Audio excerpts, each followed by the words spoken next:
नमस्कार, मैं सुनील अंजाना जागो समाज चैनल में आपका स्वागत करता हूं। एक वीडियो बड़ी तेज़ी में वायरल हो रही है। एक टीवी कलाकार हैं मुनमुन दत्ता, जो तारक मेहता का उल्टा चश्मा में बबीता का रोल करती है। उसने कहा जा रहा है कि अपशब्द जो है वो कहे हैं और इस पर वाल्मीकि समाज एकदम खफा है। पूरे भारतवर्ष से जो है एफआईआर कराई जा रही है और मुनमुन दत्ता की जो है गिरफ्तारी की मांग की जा रही है और उस पर SC/ST एक्ट भी लगाने की डिमांड की जा रही है। तो चलिए पहले देखिए वो वीडियो, फिर उसके बाद चर्चा करते हैं। बिकॉज मैं यूट्यूब में आने वाली हूँ और मैं अच्छा दिखना चाहती हूँ, भंगी की तरह नहीं दिखना चाहती हूँ। सो या दैट्स अबाउट इट। चलो शुरू करते हैं। तो देखा आपने वीडियो, मुनमुन दत्ता इसमें कहती है कि मुझे भंगी जैसा नहीं दिखना। जी हाँ, इसी पर जो है विवाद बड़ा तेज़ी में फैल रहा है और भारत के जितने भी वाल्मीकि समाज के लोग हैं, सफाई कामगार समाज के लोग हैं, वो इसका विरोध कर रहे हैं कड़े शब्दों में। तो चलिए अब बात करते हैं भंगी शब्द की।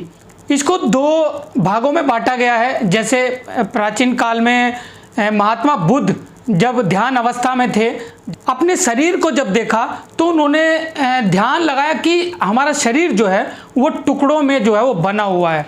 ज्ञान की खोज में जो है महात्मा बुद्ध से लेकर और कई ऋषि मुनियों ने, आपने देखा भी होगा कि लोग दिखाते हैं कि उनके शरीर पर दीमक लग जाती है, घुन लग जाते हैं या मिट्टी हो जाता है, तो शरीर टुकड़े टुकड़े हो जाता है। अगर कोई किसी चीज़ को त्याग करता है तो उसको कहा जाता है भंग करना। जैसे आप सुनते होंगे कि जैसे संसद में भी कहा जाता है संसद को भंग कर दिया, या फिर किसी मीटिंग का आयोजन अगर किया, बैठक का आयोजन किया गया, उसे भंग कर दिया। तो महात्मा बुद्ध भंगी बने क्योंकि उन्होंने अपने शरीर का त्याग किया ज्ञान की प्राप्ति में।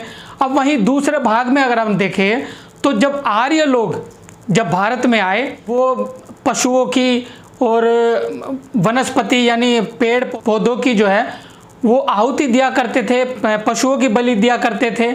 तो वो जो दल के जो लोग थे, जिसमें सभी जातियों के लोग उसमें शामिल थे उस सुरक्षा दल में, तो वो जाकर जो है उनको रोकते थे। उनकी अग्नि को, जैसे जो यज्ञ करते थे, यज्ञ के नाम पर हजारों क्विंटल जो है वो लकड़ियाँ जलाते थे। पशु जैसे गायें या बकरे या भेड़ और अन्य पशु जो है वो मारकर जो है उनकी बलि देते थे और उनको खाते थे। तो वो जो सुरक्षा दल के जो सेना थी वो उनको जाकर रोकती थी। उन्होंने कहा कि ये जो हमारे यज्ञ को जो बिगाड़ते हैं, जो उसको भंग करते हैं, ये लोग जो है वो भंगी हैं। कि पाली भाषा में जैसे इसको कहा गया भग्न करना यानी भंग करना, तो जिसने अपने शरीर का त्याग किया ज्ञान की प्राप्ति में, उसको भंगी कहा गया। और जो उस अवस्था से जुड़ते गए, जैसे पुरुष हो या महिलाएं जो अपने शरीर का त्याग करते हैं ज्ञान की प्राप्ति में, उनको भंगी कहा गया। और वहीं दूसरे भाग में अगर देखें तो जो अपनी प्रकृति को बचाना चाहते थे वो लोग उस सेना में शामिल थे और वो उस यज्ञ को यानी आर्यों को रोकने जो है वो जाते थे, तो उनको भंगी नाम दिया गया। तो वाल्मीकि समाज और सफाई कामगार समाज से अब मेरा ये सवाल है, सबसे पहले आप ये डिसाइड करें कि आप भंगी हैं या वाल्मीकि हैं। और दूसरी बात यह है कि प्राचीन काल में उन लोगों ने अपने शरीर का त्याग किया या अपनी प्रकृति की रक्षा करने के लिए वो भंगी बने, तो आप लोगों ने कौन सा त्याग किया, या आप लोग कौन से ज्ञान की प्राप्ति के लिए आप अपने शरीर का त्याग कर रहे हैं, कौन से भंगी बने आप लोग आज भी वैदिक विचारधारा यानी वैदिक परंपराओं के जंजाल में फंसे हुए हैं। आज भी आप षड्यंत्र में फंसे हुए हैं।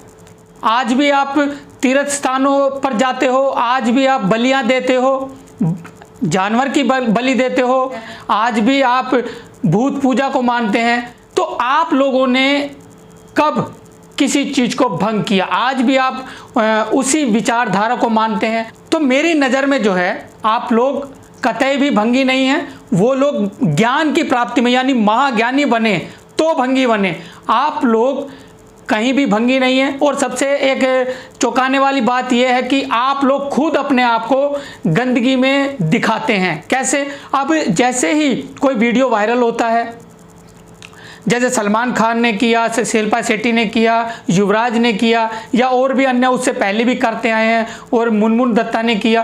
तो आप लोग क्या करते हैं, सुअर की फ़ोटो लेते हैं और उसके चेहरे पर उस एक्टर की फ़ोटो लगा देते हैं और साथ में झाड़ू लेकर किसी को खड़ा कर देते हैं। यानी आप खुद ही उस जंजाल से नहीं निकलना चाहते, आप खुद ही अपने आप को हायर एजुकेशन लेने के बाद भी आप लोगों को दिखाते रहते हैं कि हम लोग आज भी नाली में हैं, आज भी हम जो है सुअर की पद्धति में हैं, सुअर के माफिक हैं। आज भी आप खुद अपने आप को साबित करते हैं। तो आप क्या लोगों के लिए संघर्ष करेंगे, क्या आप अपने समाज को आगे बढ़ाएंगे, क्या आप किसी को सजा दिलवा पाएंगे? तो सबसे पहले सफाई करनी है तो अपने घरों की कीजिए, अपने मोहल्लों की कीजिए, अपने रिश्तेदारों की कीजिए, अपने परिजनों की कीजिए। सबसे पहले उनको समझाइए। अगर आप लोग एक दूसरे की रिस्पेक्ट करेंगे, एक दूसरे के साथ रहेंगे, एक दूसरे की एक दुख सुख में साथ देंगे और कभी किसी के आगे बुराई नहीं करेंगे, तो ही ये देश जो है आपकी रिस्पेक्ट करेगा, इज्जत करेगा और आपके बारे में बोलने से पहले 100 बार सोचेगा। अगर आपके बच्चों के नाम के आगे डॉक्टर, इंजीनियर, अगर IAS वैज्ञानिक या स्पोर्ट्स में अगर वो जाते हैं, कोई टैलेंट अगर वो करते हैं, तो पोजीशन पर जाने के बाद खुद जिस विचारधारा के साथ लोग आपको अछूत कहते हैं, वो सब अपने आप मिट जाएगा। और ये सिर्फ आपके हाथ में है। आज मुनमुन दत्ता ने कहा, आप पीछे लग गए उसके, ठीक है, FIR कराइए, लेकिन उससे होगा क्या? माफ़ी मांग लेते हैं लोग, वहाँ नहीं मांगेंगे, वो कोर्ट में जाके मांग लेंगे, थाने में जाके मांग लेंगे। और वो एक्टर खुद नहीं जाते, कभी भी उनका वकील जाता है।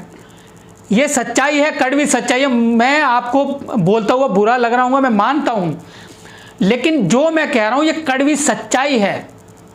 आप लोग जड़ से काम नहीं करते, आप लोग ऊपर से काम करते हो। पेड़ को अगर काटना है तो जड़ से काटिए, क्योंकि वो दोबारा नहीं उगेगा। लेकिन आप क्या करते हो, ऊपर ऊपर से टहनी काटते हो। जैसे मुनमुन दत्ता, सलमान खान या शिल्पा शेट्टी, युवराज सिंह, आप ऊपर ऊपर से टहनियाँ काटते हो, वो अगले साल फिर बढ़ जाती है, फिर कोई ना कोई नई टहनी आ जाती है। इसलिए काम करना है तो जड़ से करिए। अपने बच्चों को पढ़ाइए, लिखाइए, उनको हायर एजुकेशन दीजिए और उनको पोजीशन पर ले जाइए।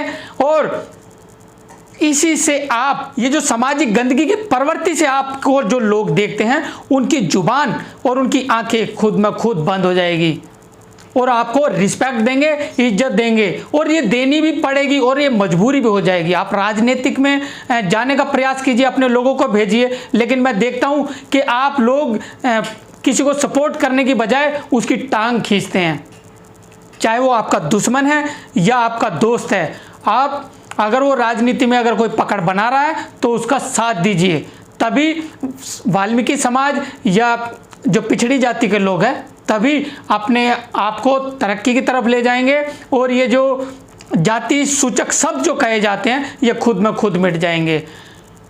चलिए, हमसे भी कोई गलती हुई हो तो माफ़ करना, बाकी जो सच्चाई है वो ही कहा है और यही सच्चाई जो है लोगों तक पहुंचाइए और इस वीडियो को ज़्यादा से ज़्यादा शेयर कीजिए। अगर चलिए, इसी के साथ मैं सुनील अंजाना, जागो समाज चैनल, आपका अपना चैनल। जय वाल्मीकि, जय भीम, सादर प्रणाम।